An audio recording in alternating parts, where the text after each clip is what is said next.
YouTube's algorithmic AI has just become the smartest that it's ever been. And if you understand how it works, it'll literally hand deliver content to the right people and the right audience and keep expanding it to new audiences. Even, yes, if you have a channel that's less than 1,000 subscribers big. You see, I've grown a YouTube-powered business to over 10 million views and over 220,000 subscribers on other channels. And today I'm going over 9 ways that I'm leveraging YouTube's new and improved AI scanner to build momentum on this channel every single time that I film. If you're ready to leverage YouTube's algorithm AI, go ahead, type in AI in the comments and let's get started. Coming up later in this video, I'm gonna go over some SEO strategies that are surely outdated. All right, you just don't need to do them anymore. I'm gonna go over my favorite ChatGPT prompts, and I know people kind of roll their eyes at ChatGPT prompts, but these ones are really good. They're going to save you so much time when you're optimizing videos, so stick around for that. But what I want to talk about is why YouTube's AI is so advantageous right now, and you've got to be leveraging these 5 things. So let me list them off first, and then I'll go over them individually one by one. So YouTube's AI is now scanning for things in every single one of your videos, and here's what it looks for: spoken words, on-screen text, visual elements, music and audio, and of course it evaluates the engagement data. This is insane, you guys, because what this means is it no longer is giving value to the keywords that are in the tags, the description below the video, all of those things that we historically put with utmost importance, like, oh, we have to have the best keywords in the description, SEO driven, yada yada yada. No, it's not like that anymore. It gives so much emphasis to what it evaluates in your introductions, the video editing of the video. It can now evaluate animations, images, like, for example, if you have an article that you screenshot and post on your video, it can evaluate that. And all of these elements together with the music and audio and images and on-screen and spoken words, these are all what comprises the new version of the AI SEO, you can say it. And this is very advantageous to us business owners, creators, because we can level up all of these things every single video, as opposed to just thinking, oh, we want to make our SEO better, which really you can't make SEO better. There's only so many keywords that you can stuff in the description and use as secondary tags. But we have the ability to get more creative, to evaluate the data, and really use our creativity to deliver a video differently and more powerfully every single time that we get on camera. That is our human advantage, okay? So going back to the spoken words and on-screen text. So basically spoken words, okay? The things that you are saying in your video right now. What I can offer is you want to do a really great mix of what I call a curiosity-based and thought-provoking hook statement. Okay, and this statement comes in the form of a question, a bold statement, and a results-based thing that you are talking about. Okay, so curiosity-based, thought-provoking, and also mixing in like you as a thought leader. This combined with the actual keywords in your video make a powerful opening statement that the AI can evaluate and know exactly where to send your video within seconds. And so what you would want to do is have you or your editor, whoever's editing your videos, can layer on different on-screen text that's reflective of the title and the topic of the video. So this is really cool because of course you can do this with on-screen text.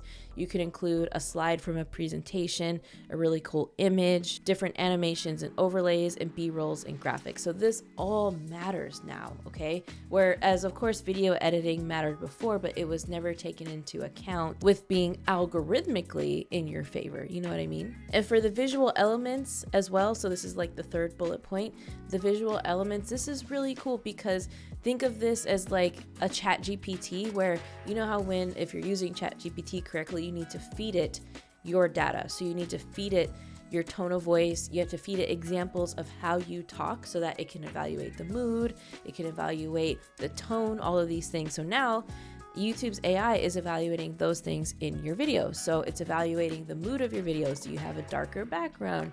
Is it more of a gamer feel? Are you very bubbly and vloggy and lifestyle and chill? Or I don't know, but you get the idea. It's able to do that now, and it hears the background music, your tone of voice, etc. So this is really incredible because now YouTube is no longer an SEO engine, right? A search-based engine.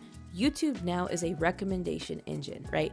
it wants positive engagement signals from your videos. And so this kind of leads me to my list of mistakes, or not mistake. I don't want to say mistakes, but just practices that you don't need to really do anymore or emphasize at all. And so let's start with the first point of this, and that is metadata. So before, historically, you would go and look up videos that are performing well, and you would steal their metadata, essentially. So you would copy and paste the keywords or the secondary keywords, put those as yours, and then copy and paste some of the keywords from their description and put them in your description.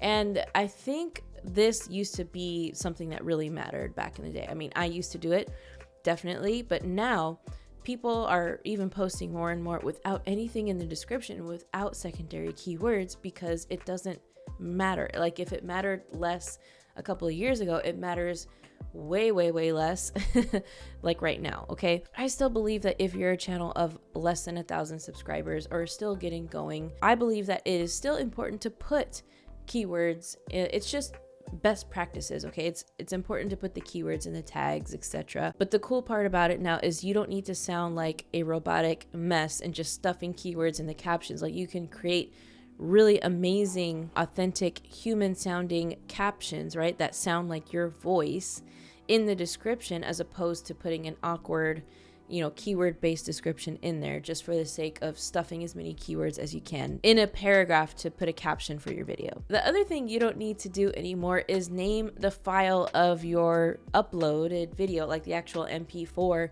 file. You don't need to name it the video title anymore. Like, it just does not matter. So before, you would take a file name and name it 10 ways to save my marriage for couples, or whatever, basically the title of the video, so that it would send signals to the algorithm that, oh yeah, this matters. Like, no, that doesn't. Just don't even. If you want to do it for file organization and storage, that's one thing, but you really don't need to do it anymore. The next thing you don't need to do anymore, just for the sake of checking it off the list, is distributing the link of your YouTube video to different platforms.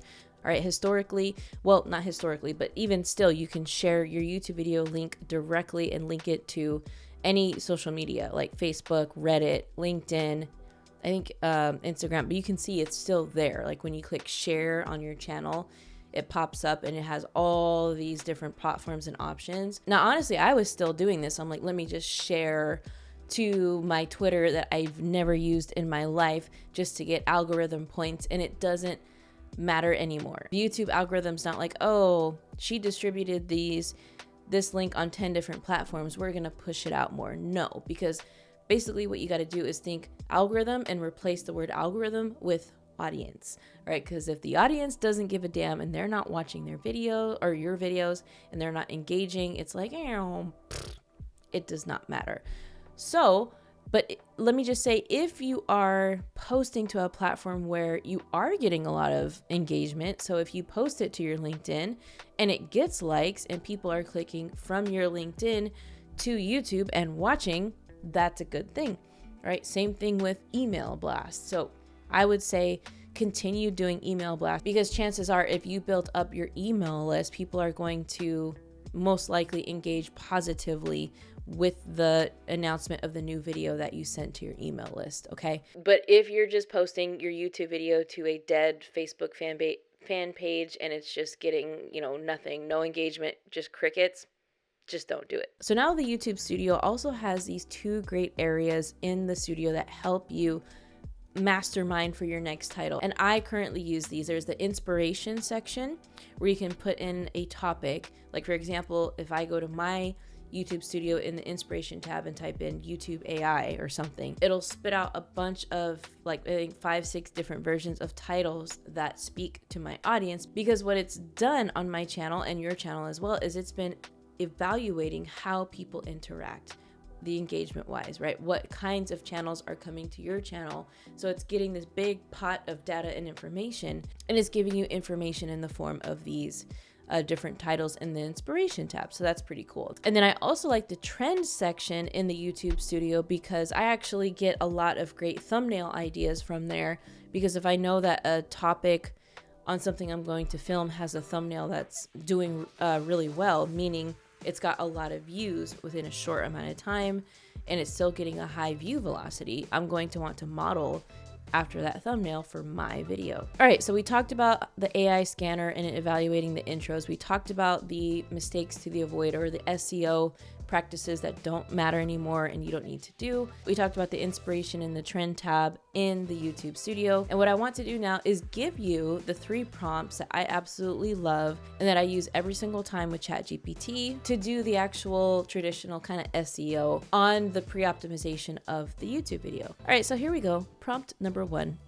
Hi, I need an email to blast to my list to watch my latest video called, insert the title. Have the CTA to watch the video, insert the video link. Please have it be in my exact tone of voice, be bold and authentic. Here's the transcript of the video. And then what I do is I copy and paste the transcript from my YouTube video, which you can grab from the subtitles that are auto-generated from your YouTube video and pop it into the chat. Prompt number 2, please help me optimize my latest YouTube videos with a keyword research description of 120 words and also the best tags for SEO based on the title and the transcript. Please have it be in my tone of voice. Also provide 20 SEO tags, separated. YouTube title, here. Transcript, here. Prompt number 3, please create 6 to 8 timestamps for this video based on the transcript, no longer than 6 words each. Please use the most intriguing points from my video and also use my tone of voice. Don't give away the tip or point, but instead make the timestamp curiosity based. Here's the transcript of my video. So, warning and disclaimer, please make sure that you feed the chat the information it needs before you are giving it these prompts. If your chat does not know how you speak or talk beforehand, it's just gonna sound like generic AI written language. Okay, you don't want that. You want to feed your chat everything you have, your webinars, your emails that you've written before, authentic pieces of content that you have written in order for these prompts to really be magical. Okay, all right, so if you enjoyed this video, you definitely want to check out the one coming up next, all about committing to YouTube for the next 90 days in order for it to change the trajectory of your life and business. Go ahead and click right here and I will see you on that video.